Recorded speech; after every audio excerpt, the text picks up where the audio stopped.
আসসালামু আলাইকুম বন্ধু, যে যেখান থেকে ভিডিওটা দেখছেন সকলকেই আন্তরিক শুভেচ্ছা জানিয়ে আজকে শুরু করছি। আমি হাকিম মোহাম্মদ সাদ্দাম হোসেন।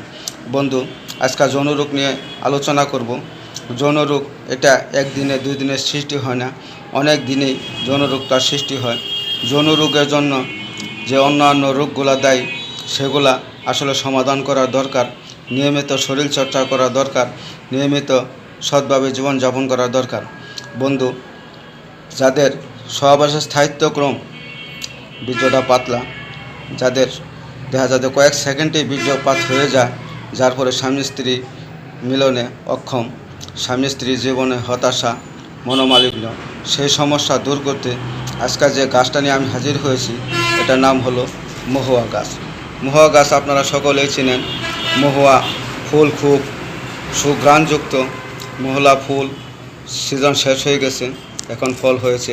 এই মহুয়া গাছ থেকে আপনারা ফুল সংগ্রহ করতে পারেন। ফুল দিয়ে সিরাপ তৈরি করা যায়, পাউডার তৈরি করা যায়, এবং এটার ছাল দিয়ে আপনারা যৌন স্তম্ভকারক ওষুধ তৈরি করা যায়।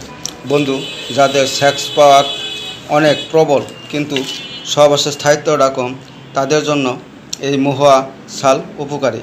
এই মহুয়া ছাল আপনারা 50 গ্রাম সংগ্রহ করবেন। এই 50 গ্রাম মহুয়া ফলের ছালের সাথে আপনারা 10 গ্রাম জয়ত্রী, 10 গ্রাম লং একত্র করে আপনারা শিলপাটায় বেটে ছোটো ছোটো করে ট্যাবলেট তৈরি করবেন। একটা করে ট্যাবলেট সকাল সন্ধ্যা খালি পেটে মধুর সাথে সেবন করবেন। খেয়ে যদি আপনারা একটু কুসুম গরম দুধ খেতে পারেন, তাহলে দেখা যাবে যে 2-3 দিনের ভিতরেই আপনাদের স্থায়িত্ব বৃদ্ধি পাবে। অল্প কিছুদিনের মধ্যে স্থায়ীভাবে আরোগ্য হবেন। বন্ধু, ভিডিওটা ভালো লাগলে লাইক করবেন, শেয়ার করবেন। আসসালামু আলাইকুম।